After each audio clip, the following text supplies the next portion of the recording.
Hi, Info students, communication and management communication. We are still busy with module 4, interviews, and today we are going to do the CV, the Curriculum Vitae. Now, normally, practical work like this will be included in a totally different module, but I prefer to keep them together, to do them together because the CV is part of the job seeking process. So as you prepare for your interview, you know to prepare your CV. So let's see how it's done. The word curriculum vitae means course of life or story of life. So the CV is the most important document that you will have to complete or do in your career.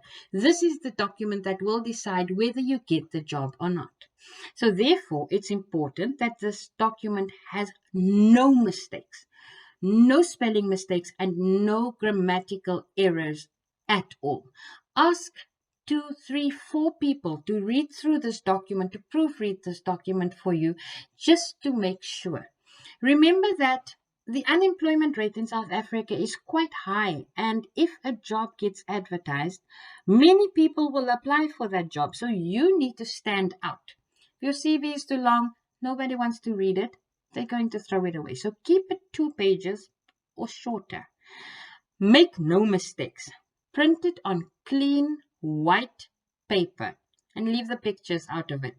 It's not about how you look, it's about what you can do. So unless they explicitly ask for a picture of you, leave the picture out of it.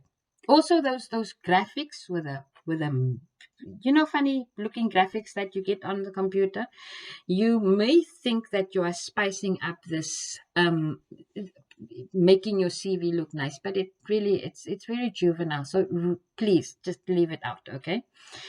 And lastly, the CV should be short. It should be to the point, but it must include all your relevant information. So let's see what information should go into a CV. You start with your personal details. So you will put in your qualifications, you will put in your experience, work experience, that is, your interests, your testimonials, your references. And it's important to note that everything you write in your CV, except the interests, should be backed up by supporting documents. So if you say that your name is Norman Chabalala, you include a copy of your ID, certified of course, that proves that your name is Norman Chabalala. If you say you have a driver's license, you include a copy of that driver's license. So you do this for every subheading except interests, which is a bit more harder to prove, but we'll talk about that in just a little bit. So you start your CV with a heading, Curriculum Vitae of, and you put your whole name and surname. Only that which appears on your ID, please. Listen, you don't get to decide that you have given yourself a new middle name. If it's not on your ID, it doesn't go on your CV. So, personal details. Your name, exactly as it is on your ID, please. Your postal address, there where you receive your mail, your post. So should they mail something to you, you are going to include that. If your postal address, say you have a post box or private bag, is different from your residential address, which is where you stay, your physical address, street name, street number, suburb. If the two are different, you are going to include both over there, okay? Then you are going to include your cell phone number, a recent cell phone number. And remember, when we go into the job market, please stop doing that thing where you change your number over and over. But sometimes our phones do get broken and our phones do get lost. Okay, so therefore we should include an alternative contact number. So here you will add your email address, you will add your mother's number or any other contact detail where people can get hold of you if they don't get hold of you on your primary cell phone number, right?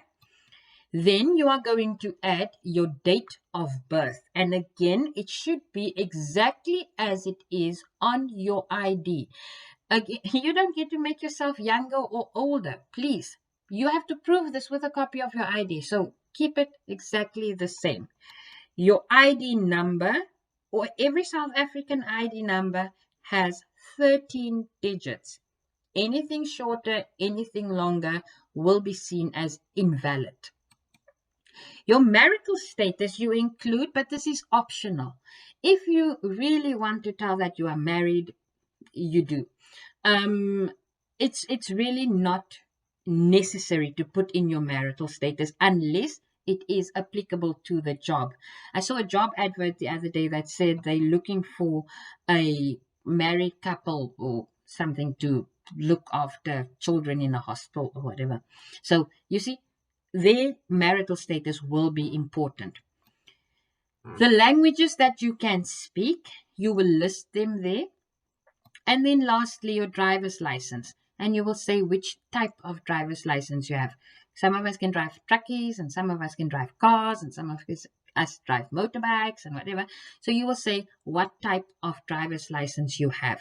Again, you are going to include a copy of your driver's license, front and back, and it must be certified, and the certification must not be older than 3 months. You are going to include that in your supporting documents. Right. So we move on to the next section, which is your education. And you always start with your latest qualification first. So right now you are an N4 student at a college. You are going to start with this qualification. So you are going to list the year which you started until present. You are going to put your college name, your qualification, the name of the course that you are busy doing, and you will list your subjects underneath each other. You will see how I've done it when you look at the template that I have included in my Google Classroom, or refer to your textbook. There is a very good example in your textbook as well. Doesn't matter which textbook you are using. Then you're going to your senior education. Now, it's really not important to list every school you went to if you went to different schools, okay? But the school where you wrote matric, the last school you attended, is very important. You will write there the year in which you matriculated, in which you wrote and passed matric, the name of the school, and the town in which the school is situated, because there are many duplications of school names in the country, right? Your highest grade passed. Now, because you are doing NATED or Report 191, your highest grade passed will be matric, and then you will list all your subjects. Okay, moving on. Your work experience. If you have work experience, you will include this section. Otherwise, a lot of you are fresh from school and you've never actually worked. You finished matric and then you came into the college system. So you will leave out this specific section. But for those of you who do have work experience, you will add the period. That is the exact dates of employment. You start with your last job, and you move back to the previous ones. But leave out jobs that are not relevant to the job you are applying for. So if in high school you did some grass cutting, now you're applying for a job as a financial advisor at Sanlam, grass cutting is not going to help you, okay? Your company, the address and contact details, again, make sure you include the city or the town where this office was, and you state your position, what you did, okay? Under position, you can also include what your duties were, but if it's going to take up too much space, just leave it. This will come up in the interview. It will come up in the interview. So it's up to you. If you have space, just you can add it, right?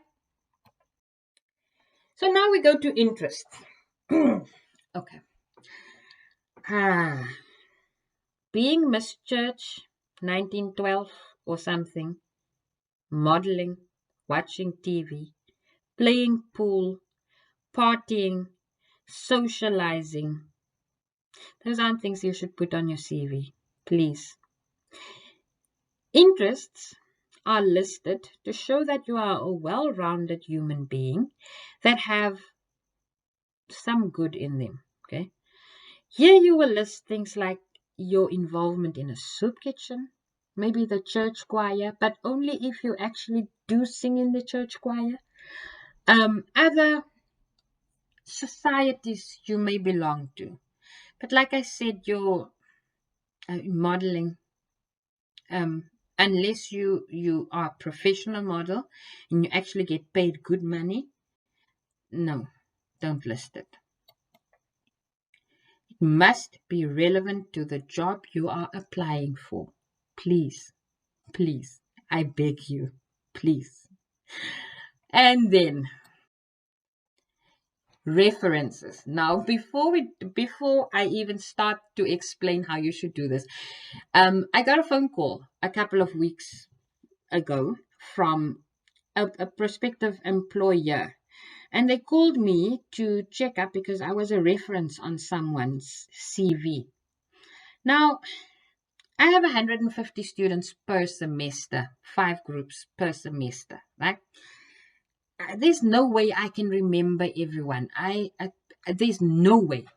So please, when you want to list someone as your reference, make sure that you clear it with them first so that they know to expect this email or this call. And when you list your references, you are going to say Mr. or Mrs., whatever they are, and their surname. You make sure that their surname is spelled correctly. You will list their position. You will say at which company. Now you must make sure that this company has some relation to you. Okay. You will list the address of the company, a telephone number for this person. But before you put down the telephone number, make sure it's okay with this person to give out their telephone number. An email address is less invasive, so that would be the ideal. And just to go back, it would be advisable if the surname of the person of your reference is not the same as yours. Okay? And then testimonials. These are letters that testify to your character, that you could attach to your CV. So again, you are going to say who it's from, Mr. or Miss, their surname, their position, the company, the company address, and their telephone number. Also, here you could add their email address, but the testimonial is a type of business letter, so it will include contact details of this person. All right. You will collect these letters yourself. Nobody's going to give you a testimonial just out of the blue. So then, many people at this point sign and date their CV. You could do that if you want to. You don't have to. But anyway, so this whole document, as it was in the slideshow, I have uploaded a template, like I said, into my Google Classroom. You can print that, download it, you can print it, and you can take it with you to the exam to use as reference to write a CV should it come up in the examination. If you have any questions, you can email me at jeffkester@gmail.com. My Google Classroom code is still XCGXURR. Thank you for tuning in. Until next time, bye.